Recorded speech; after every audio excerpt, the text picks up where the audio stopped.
My name is Bahar Temiz. I'm a dancer and choreographer, born in Istanbul. And in KVS, I will present a show called Ice.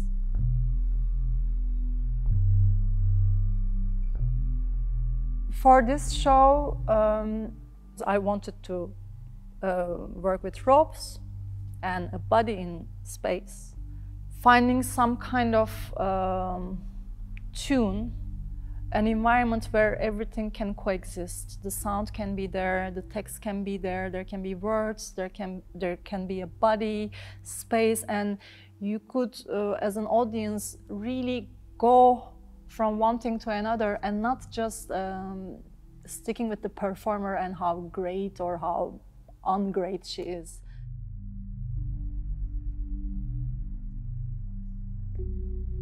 On stage, you see me with a bunch of ropes. In the very beginning of the show, I start to install them on the floor, which is a circle dance floor. I connect them, so I make this one line. So I try to work with images that can have different meanings.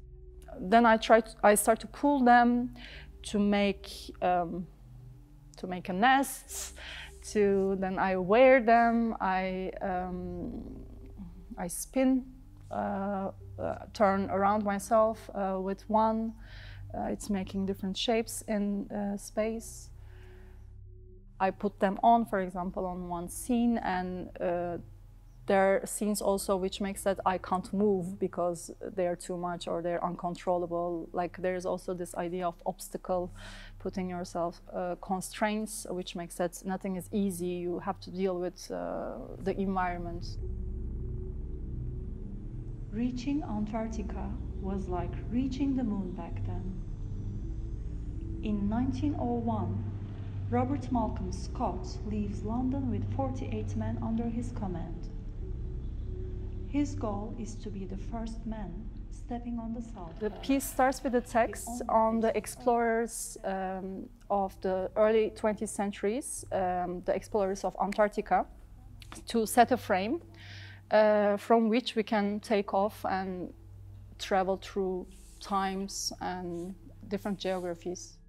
I like this idea of going to a place where you don't really have the tools to cope with the environment. Everything is new, so it's very exciting, but it can also have deadly effects, of course. I like this element of unknown and how the body can adapt, find new strategies.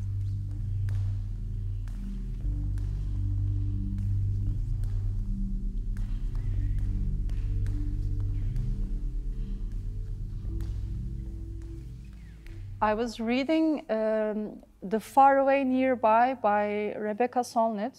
There was a chapter called Ice, and the moment I read it, I thought, oh, it's a great title in terms of the aesthetics I chose already. I knew that everything would be white on white.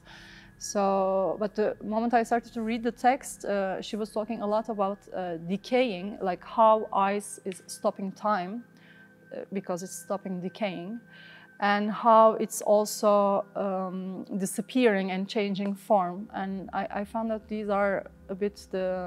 this is a bit the ambition that I want to accomplish with this piece.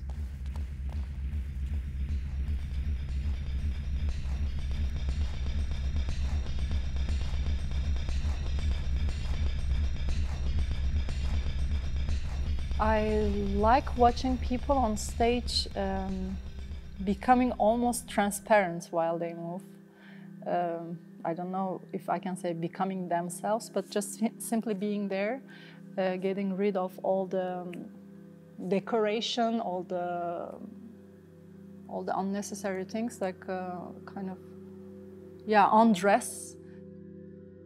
How I'm trying to experience that state, I think I like very much this image of Sisyphus really fully engaging in one action or one state. So I think passing through embodiments of something, then you like trying to experience this range of tonus, intensity, etc. I feel like this can really bring oneself to where you are.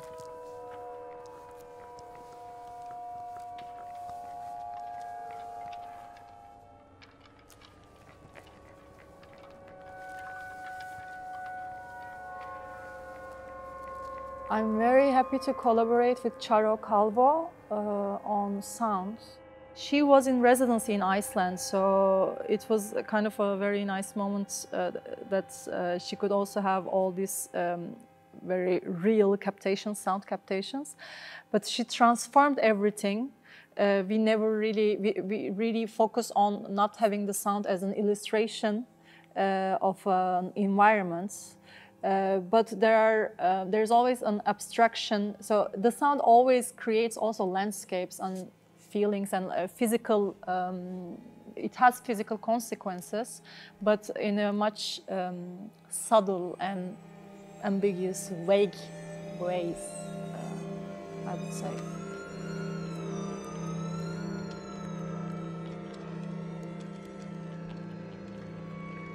Actually, for me, working internationally means working with these international people, not in terms of territories, countries, financial resources. Of course, like staying in Turkey would mean a totally different approach than living in France or working in Belgium. But especially the people and how generous and how inspiring they are. Yeah, I'm super grateful that I can have that.